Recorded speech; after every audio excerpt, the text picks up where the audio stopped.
अस्सलाम वालेकुम, hello and welcome. Iqbal इंशाल्लाह सर्विसेज, मैं मोहम्मद इकबाल खान एडवोकेट। आज का हमारा लीगल लेक्चर है types of employees and their relevant codes.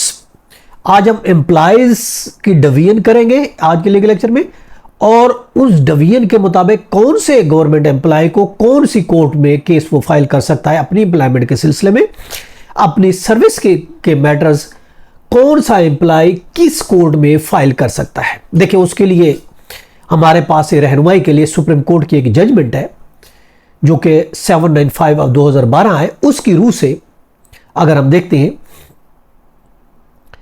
उसकी रूह से 4 किस्म की एम्प्लॉयज को डिवाइड किया गया है, उसकी किस्में बयान की गई। पहली जो किस्म है वो कहा गया कि सिविल सर्वेंट जो कि अंडर सेक्शन 2 सबसेक्शन 1 और बी सिविल सर्वेंट एक्ट के जुमरे में आते हैं।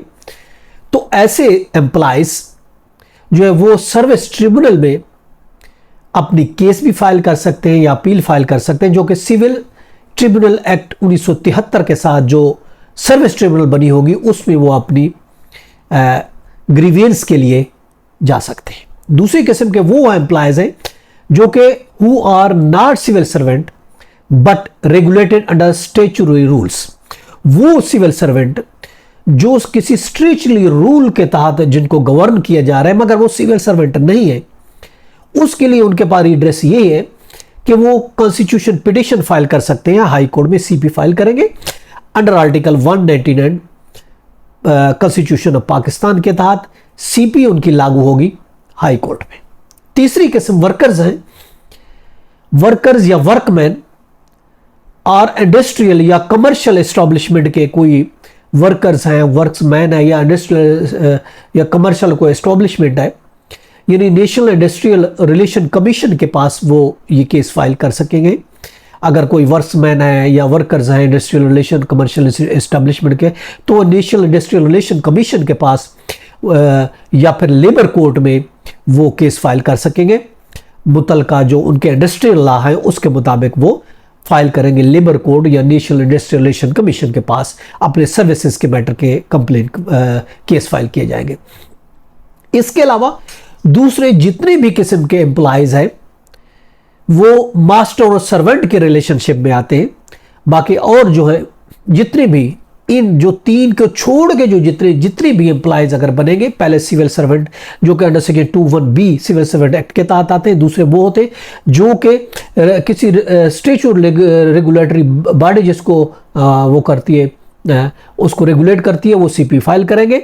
तीसरे वर्कर या वर्क्स में जो वो लेबर कोर्ट में या फिर इंडस्ट्रियल रिलेशन कमीशन के पास, और तीसरे वो हैं जो कि और बाकी जो बच जाएंगे उनका ताल्लुक मास्टर और सर्वेंट की डेफिनेशन में आएगा, वो कि सिविल कोर्ट में वो केस फाइल कर सकेंगे अंडर सेक्शन 9 सीपीसी के तहत। उनकी अगर एड्रेस है मास्टर और सिविल एम्प्लॉइज की, यानी कोई यूँ आप कह सकते हैं कि अगर कोई इस पर किसी मखसूस पीरियड के लिए टेम्परेरी तौर पर या कोई कॉन्ट्रैक्ट बेस पर अगर कोई एम्प्लॉय भर्ती होता है, वो कॉन्ट्रैक्ट एम्प्लॉय है या मखसूस मुद्दत के लिए है, टेम्परेरी किस्म के, तो उनके लिए जो कोड बनती है वो सेक्शन 9 में सीपीसी के तहत वो सिविल कोर्ट में जा सकते हैं। बाकी सिविल सर्वेंट होंगे तो वो ऑफ कोर्स सर्विस ट्रिब्यूनल में जाएंगे।